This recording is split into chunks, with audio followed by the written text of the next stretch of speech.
आखिरी चरण के चुनाव प्रचार का शोर थम गया। भले ही 1 जून को अंतिम दौर की वोटिंग होगी, लेकिन पूरे देश को इंतजार अब 4 जून का है, जब वोटों की गिनती होगी। अंतिम दौर का प्रचार खत्म होने के साथ ही 2.5 महीने तक चला चुनाव का पर्व भी अंतिम पड़ाव पर पहुंच गया। दुनिया के सबसे बड़े लोकतंत्र में चुनाव त्योहार है तो चुनौती भी, लेकिन सबकी भागीदारी ने इसे महापर्व बना दिया। रिपोर्ट देखिए। में 5 बजते ही 2.5 महीने तक चले चुनावी भोंपू का शोर थम गया और इसी के साथ सत्ता पर काबिज होने की जुगत में जुबानी नुराकुश्ती कर रहे सियासी जमात की धड़कनें भी बढ़ गई है। 5 बजते ही जैसे आखिरी दौर के मतदान का प्रचार थमा, 17वीं लोकसभा की पंचायत सिमट गई और 18वीं लोकसभा का कालीन तैयार हो गया है। भले ही 4 जून को लोकसभा की कालीन पर नया कबीना काबिज होगा, लेकिन इस 2.5 महीने ने देश के लोकतंत्र की किताब में कई नए अध्याय भी जोड़े हैं। 18वीं लोकसभा के लिए 16 मार्च को देश में चुनाव की तारीखों का ऐलान हुआ था।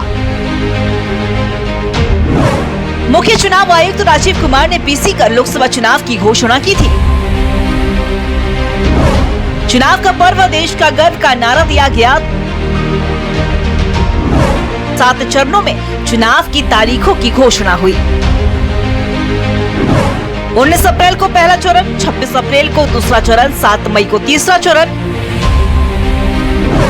13 मई को चौथे, 20 मई को 5वें और 25 मई को 6ठे चरण का मतदान संपन्न हुआ। 7वें और अंतिम चरण में 1 जून को मतदान होगा। मतगणना के लिए 4 जून की तारीख निर्धारित की गई है। 18वें लोकसभा चुनाव में 96.8 करोड़ रजिस्टर्ड वोटर हुए हैं शामिल, जिसमें 47.1 करोड़ महिलाएं और 49.7 करोड़ पुरुष वोटर हैं। देश में 19.74 करोड़ युवा वोटर्स हैं, जिनमें 1 crore 89 lakh first time voters हैं। देश भर में 48,000 ट्रांसजेंडर वोटर हैं। प्रेस कॉन्फ्रेंस में मुख्य चुनाव आयुक्त ने M4 फैक्टर पर चर्चा की थी। निष्पक्ष चुनाव के लिए मसल पावर और मनी पावर पर लगाम करने की बात भी कही गई।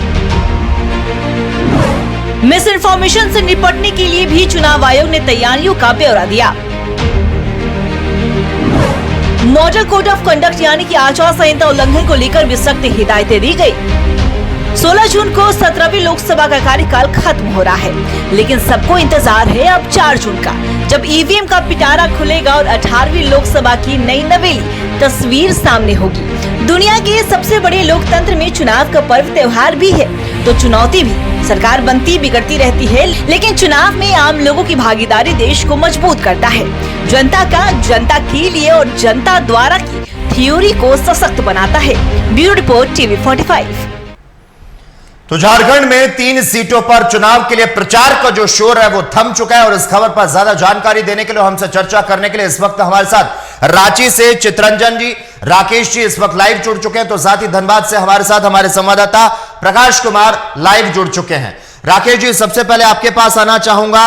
आखिरकार थम गया है प्रचार का शोर और दिग्गजों की जो साख है वो दांव पर लगी है, और जिस तरह से राजमहल, गोड्डा और पलामू की बात करें तो चुनावी जंग में क्या लगता है कौन होगा असरदार और कौन होगा सरदार?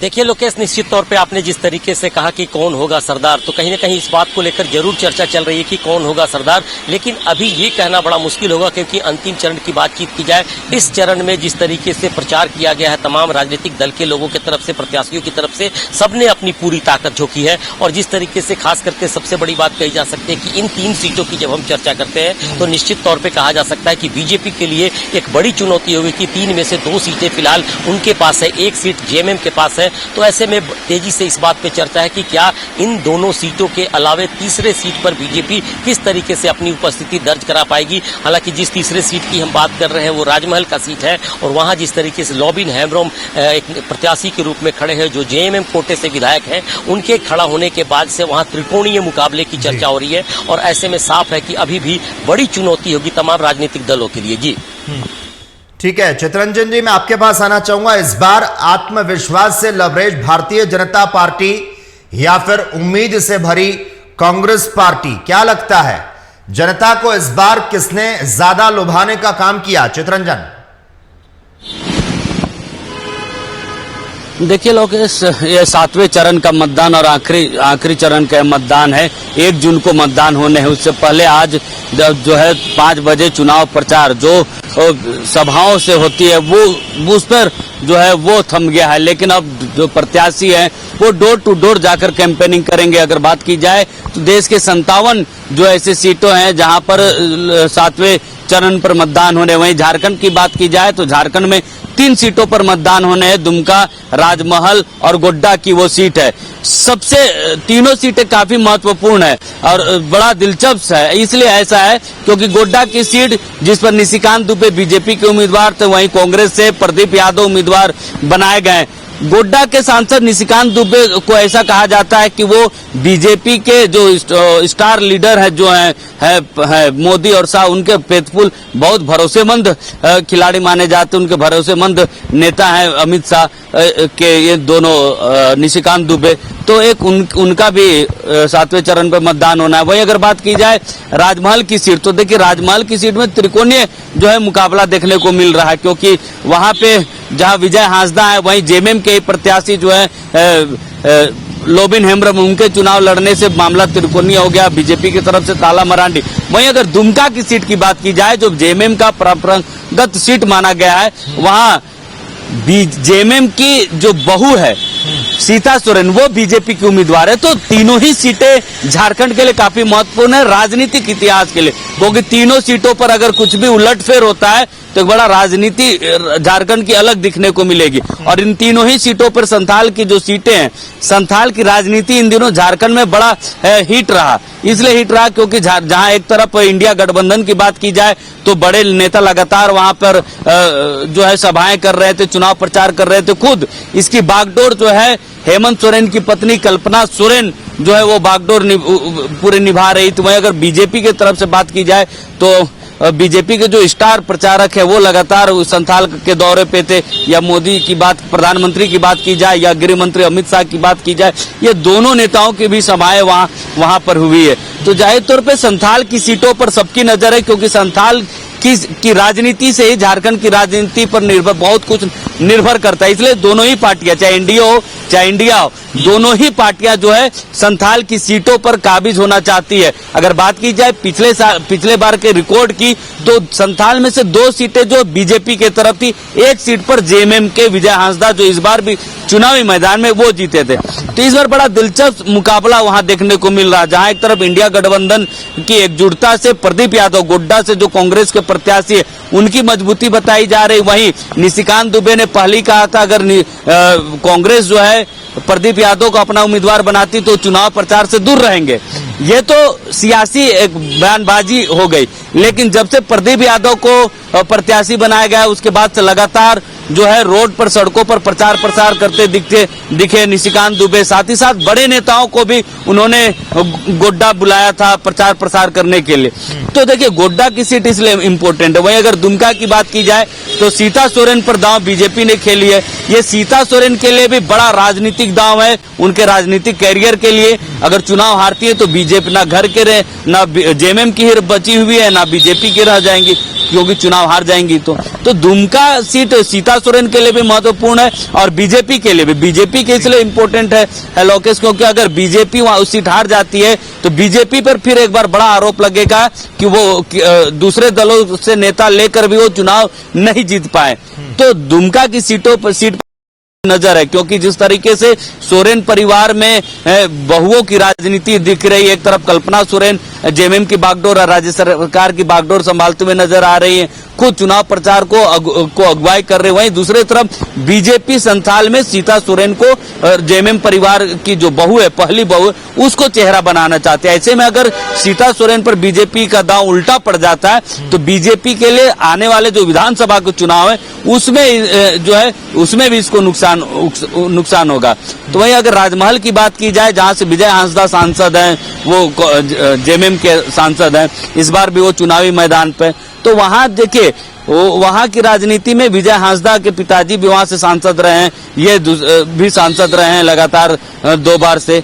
तो उनका भी एक बड़ा ये है कि वो कैसे अपने आप को फिर से रिपीट कर पाते हैं। वही अगेंस्ट में ताला मरांडी एक मजबूत कैंडिडेट बीजेपी की तरफ से हैं। जी चितरंजन, जिस तरह से आपने तीनों लोकसभा क्षेत्रों की डिटेल में बातचीत की यहां पर, प्रकाश मैं आपसे यहां पर राजमहल लोकसभा सीट के बारे में बात करना चाहूंगा। राजमहल लोकसभा सीट की बात करें तो ताला मरांडी भारतीय जनता पार्टी से और विजय हांसदा जेएमएम से यहां पर टक्कर इन दोनों के बीच में है। अगर हम बात करें राजमहल सीट पर जेएमएम का जो दबदबा है, जाहिर तौर पर हम जानते हैं कि उनका दबदबा रहा है, और इस बार क्या लगता है भारतीय जनता पार्टी क्या इस सीट पर जीत पाएगी? और राजमहल लोकसभा सीट बीजेपी और झामुमो के लिए कहीं ना कहीं प्रतिष्ठा की जो सीट है वो कही जा सकती है, और राजमहल लोकसभा सीट पर बीजेपी को जहां पर प्रधानमंत्री नरेंद्र मोदी का सहारा है और झामुमो को अपनों से खतरा है। ऐसे में प्रकाश कुमार, आपको क्या लगता है, क्या बीजेपी के ताला की खुलेगी किस्मत, या फिर जिस तरह से जेएमएम की बात कर रहे हैं विजय के सर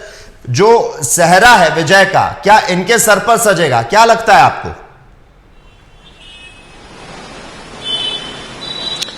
देखिए लोकेश, आपने बिल्कुल सही कहा कि कौन बनेगा असरदार, कौन होगा सरदार, इसके लिए थोड़ा सा इंतजार करना होगा। क्योंकि धनबाद की अगर हम बात करें, पूरे देश की बात करें, तो कौतूहल का विषय बना हुआ है ये शब्द कि कौन होगा सरदार और कौन होगा असरदार। इसके लिए 4 जून तक का इंतजार करना पड़ेगा। क्योंकि देखिए आईपीएल का तो फाइनल खत्म हो चुका है, लेकिन लोकतंत्र का महापर्व का फाइनल जो है वो 1 तारीख को होना है, और इसके बाद मतगणना होनी है। मतगणना के बाद पता चल ही जाएगा कि कौन हारेगा, कौन जीतेगा, किसके सर सहरा बनता है, कौन दिल्ली का सफर झारखंड से तय करता है, अन्य राज्यों से तय करता है, ये तो 4 जून को पता चल ही जाएगा। लेकिन अगर हम फाइनल की बात करें तो कहीं ना कहीं फाइनल जो है वो कांटे की टक्कर मानी जा रही है। और जिस प्रकार से बीजेपी इंडिया गठबंधन के ओर से पूरी ताकत जो है इस फाइनल राउंड के लिए झोंक दिया गया है, इस फाइनल को जीतने के लिए अपनी पूरी ताकत जो है वो मैदान में दिख रहा है। चाहे वो भाजपा के नेता हो, चाहे वो इंडिया गठबंधन के नेता है, सारे लोग अपने प्रत्याशी के लिए, अपने प्रत्याशी की जीत सुनिश्चित करने के लिए लगातार वो जनसंपर्क कर रहे थे। क्योंकि शोर तो थम चुका है, प्रचार प्रसार आप नहीं कर सकते हैं, लेकिन अभी भी जो नेतागण हैं वो डटे हुए हैं और उन्हें उम्मीद है कि हमारी पार्टी ही जीतेगी और राज्य करेगी लोकतंत्र में। लेकिन सबसे बड़ा सवाल यह है कि आपने पूछा कि आखिर जो मुद्दे हैं वो मुद्दे किन मुद्दों को लेकर लोगों ने अपना मत दिया है, लोगों ने किनको चुना है। तो देखिए लोगों का एक ही मुद्दा था, विकास और राष्ट्रवाद। तो कहीं ना कहीं विकास और राष्ट्रवाद दोनों मुद्दे आपस में लगातार टकराते रहे, और यही कारण है कि जहां भी चुनाव हुए हैं उस जगह फाइट देखने को मिली, इंडिया गठबंधन वर्सेस एनडीए। तो दोनों की कांटे की टक्कर इस बार मानी जा रही है। इस बार देखिए जीत किसकी होगी ये तो 4 जून को ही पता चलेगा, लेकिन इतना जरूर है कि जो भी मैदान में है उनकी सांसें जरूर।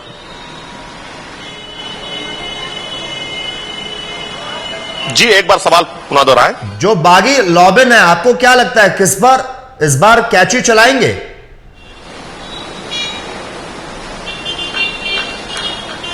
देखिए जो बागी हैं वो लगातार प्रदर्शन कर, लगातार मैदान में उतरकर जो गठबंधन की सरकार हो, चाहे गठबंधन के लोग हों, चाहे एनडीए के जो उम्मीदवार हों, उनको वो टक्कर देते हुए नजर आए हैं। देखिए लगातार अगर हम काराकाट की बात करें, जहां से पवन सिंह उम्मीदवार हैं, तो उन्होंने अपनी पूरी ताकत झोंक दी, और जिस प्रकार से उनके पीछे लोगों का सैलाब दिख रहा था, युवाओं का प्यार दिख रहा था, तो उस सीट की भविष्यवाणी अभी से ही लोग करने लगे हैं। लेकिन अगर हम गिरिडीह की बात करें तो गिरिडीह से भी देखिए निर्दलीय प्रत्याशी जो हैं उसकी भी काफी चर्चा है, उनके बारे में कहा जा रहा है कि हो सकता है कि वो सीट निकाल ले। लेकिन ये तो कौतूहल का विषय अभी लोगों के मन में बना हुआ है। आप चाय दुकान पे चले जाएं, आप किसी के घर पे चले जाएं, आप मोड़ पे खड़े हो जाएं, हर जगह यही चर्चा है कि इस बार क्या होगा। देखिए 2019 की बात करें, 2014 की बात करें, तो स्वीप कह सकते थे कि भाजपा के आगे कोई भी नहीं है। प्रकाश, मैं आपके पास आऊंगा, राकेश जी आपके पास आना चाहूंगा, दुमका सीट की आपसे बात करना चाहूंगा, सीता सोरेन वर्सेस नलिन सोरेन। क्या लगता है, क्या